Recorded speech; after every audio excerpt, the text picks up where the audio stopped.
Everybody, welcome back. We got a couple of videos today. We got a baseball video that we're looking at right now. I'll have an NBA video out for the game one of the finals tonight, and then might even have like a golf video out later today. So let's go ahead and get right into it. As always, appreciate if you guys hit the like button, subscribe if you haven't already. Yesterday, a couple of the picks ended up leaving the yard late. Joey Gallo with the 2-out home run in the bottom of the ninth, and then we had Baez also go yard.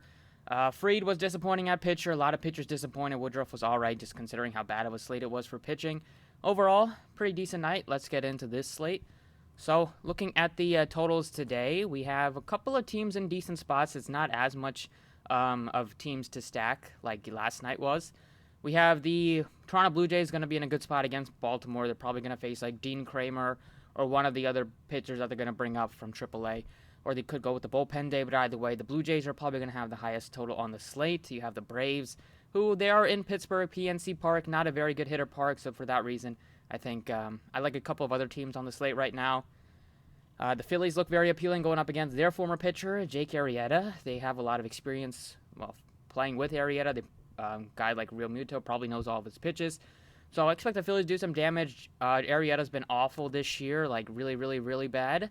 Ever since his last couple years in Philly, he's been struggling, doesn't get very many strikeouts now, gives up a ton of home runs. He's given up 16 already this season in just 72 innings, only 62 strikeouts, gives up a good amount of walks too. I expect the Phillies to do some damage against Arrieta today with the wind blowing out in Chicago, so they are my favorite stack. The Rangers, going to go back to them. They kind of struggled last night. Joey Gallo did kind of salvage the stack a little bit with the home run. But overall, not a very good showing from them. Also, I think you can still go right back to them because you have like Heim still only $2,500 at catcher. I don't know if he left yard last night. He might have. They might have went back to back, Gallo and Heim in the bottom of the ninth. But you also have Eli White batting leadoff. You have Nate Lowe still very appealing. Urania gives up home runs, gives up earned runs, gives up walks, doesn't get a ton of strikeouts. At this point, he is like the cheapest pitcher on second cheapest pitcher on DraftKings. So expect the Rangers do some damage off of him. He's given up 7 bombs, which isn't a ton, but only 42 strikeouts in 69 innings. He's been really pretty awful in his last 10 starts. 6.66 ERA from him, negatives in 3 straight appearances. The Rangers are in a very good spot today, do some damage. So for me, it's the Phillies, Rangers. The 2 favorite teams to stack today. You can mix in some of these other teams if you wanted to, just based on where these guys are hitting. But those are the couple of teams I'm looking at. Phillies, Rangers, and the Blue Jays are my top 3 stacks. Going to DraftKings here, we have the best pitcher in baseball on the slate, Jacob Degrom. Even when he gave up 3 early earned runs last time out, he still finished with 35 DraftKings points because he had 14 Ks. He's just been unbelievable this year. Some of these starts, like against the Cubs, he had to leave with an injury, then he missed some time. So they were kind of slowly easing him back, but if he happens to get over 90 pitches, he's basically a lock for at least 25, possibly good chance to get over 30. He's just been that good this year. It's crazy how he has 2 losses when he has an under 1 ERA on the season, but the Mets always struggle to score runs for Jacob Degrom. But today, doesn't really matter for me. I'm going to go Degrom on DraftKings. And then for my SP2, a number of guys that you can pick from. I think Castillo's starting to show some signs of life recently. He's been a little bit better. Nobody expected this sort of performance out of him this season after he was so good last year. But recently, at least you know that he's steadily going to get over 100 pitches if he's pitching decent, so that's a very good sign. A lot of these pitchers will get pulled at 80, 85, 90 pitches, especially a guy that's a little bit cheaper than him that could be popular is Gonsling.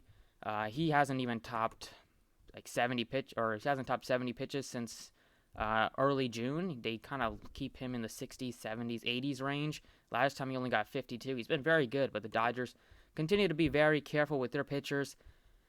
And Lopez got ejected last start after 1 pitch because he hit Acuna, but he's facing off against the Dodgers. I don't want to really play him.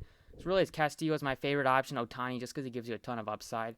And then you can even go with Dunning or John Gray. Gray is facing off against a bad Arizona team. The only somewhat concern is that there's a ton of lefties in this lineup, and John Gray has always been pretty poor against lefties, and this year's no different. His xFIP is over 5 against lefties, and you could be looking at 1, 2, 3, 4, 5, 6, 8, or 7 hitters lefties, so that could be a little bit concerning. I still think Gray can do get some strikeouts to kind of make up for that, and this offense is not scary, so he would be another guy to consider. But I feel good about the Degrom Castillo pairing. And then looking at some bats today, with the first guy that I like is a min-price shortstop option. With the Nationals dealing with a lot of injuries, they've had to call up, and they got Escobar in a trade from the Royals. He's been awesome for them in his couple starts. He's a veteran player, he's like 34 or 35. Back-to-back 3-hit games from him. Should be batting leadoff for the team possibly today. At least that's what he's projected to do. $2,000 leadoff hitter against a lefty, a guy that's been really hot recently in his last couple starts. Definitely playing for not really a contract, but playing to kind of keep his career going right now, because he's a veteran, wasn't really playing at all so far this year. Before he got traded to Washington, they got some opportunities for him with injuries. I think Escobar has to be one of the better cash game options at shortstop, even tournaments. If he's batting leadoff, that's tough to fade. In the outfield, I love Odubel Herrera. Batting leadoff for the Phillies. Love the Phillies stack today. And you can get Herrera at only $3,400 batting leadoff, coming off of a 3-run home run last night. He had a couple of chances that game. He had a first and third situation, 1 out. Didn't capitalize, but he kind of came through late. He's been okay for the Phillies. Kind of been up and down. We know he has a history of domestic abuse, so that's why he wasn't really on playing much for them last year and was kind of suspended. But they've kind of had to bring him up because they weren't getting any sort of production, and he's been decent. Still bats leadoff, so he's probably going to get 5 at-bats today if the stack does go off like it did last night.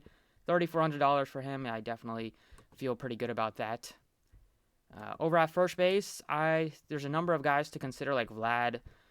Looks very appealing. Then you have some guys like Scope. He's been good this year, but there's no way I'm paying $57 for him. I think you can go with the Phillies guys like Hoskins, $54, but I do like Nate Lowe today. Again, I played him yesterday. Didn't really do much, but his price tag is just very appealing. $4,200 for a guy that's been very hot recently. Gives you home run upside. And at home, he's been pretty solid. 5 home runs have come at home. It's a nice spot for him. Lefty-righty matchup, a lefty that doesn't really strike guys out. So Nate Lowe on the season does strike out a lot, almost 30%. If he's able to make contact against Urania, I think he can do some damage. So Lowe, Escobar, Herrera, the first 3 to plug in for me. And then we can keep it going here with, keep it going in the outfield. Got a couple of guys to choose from. If you're looking to continue with the Rangers stack, you can go with Joey Gallo again. I think he's in a great spot. He's been awesome recently, coming through clutch last time out in the 9th inning. And then you also have a couple of other teams if you wanted to go with a one-off play.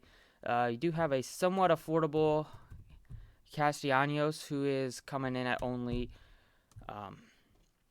57. Is expensive, but he's facing off against a lefty, and that's kind of where you want to target Castellanos. He's been amazing this year, especially against lefties. He has 17 home runs, hit another one out last night. That was against Mike Minor, a lefty. And 57, I really have no problem getting to him at this price tag. He's probably my favorite guy to pay up for that's in this range. I like him more than Yelich. Obviously, I like him more than Judge. I like him more than Betts against Lopez and JD Martinez. I think Castellanos is my favorite red to pay for. And then I like Joey Gallo in the 4K range. He's just a monster so far. Or at least recently he's been a monster, and really good spot for him to continue that. But overall, these are the 6 guys that I like so far today. That's kind of it for the DraftKings slate. Let's discuss the Fanduel picks.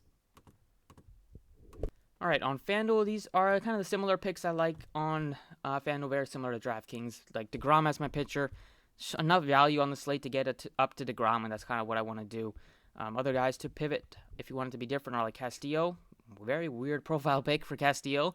But he's $8,500 on FanDuel. Gives you a bunch of upside against a strikeout-heavy Royals team. He would be the second guy to pivot from, but I like Degrom.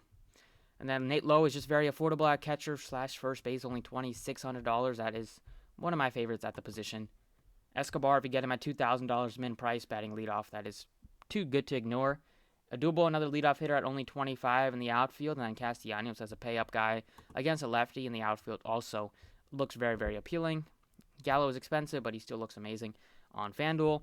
And then kind of mix and matching, like Bryce Harper looks appealing if you wanted to get to the Phillies stack. Those are the kind of teams. Phillies. I love the Phillies. I love the Rangers. And I think I haven't plugged in any of these any of these Blue Jays guys yet, but we'll see who the pitcher is on. I'm going to pitch for the Orioles, and then we can kind of adjust based on that. But that's it for the video. Thank you guys for watching. Best of luck today. I'll catch you all next time.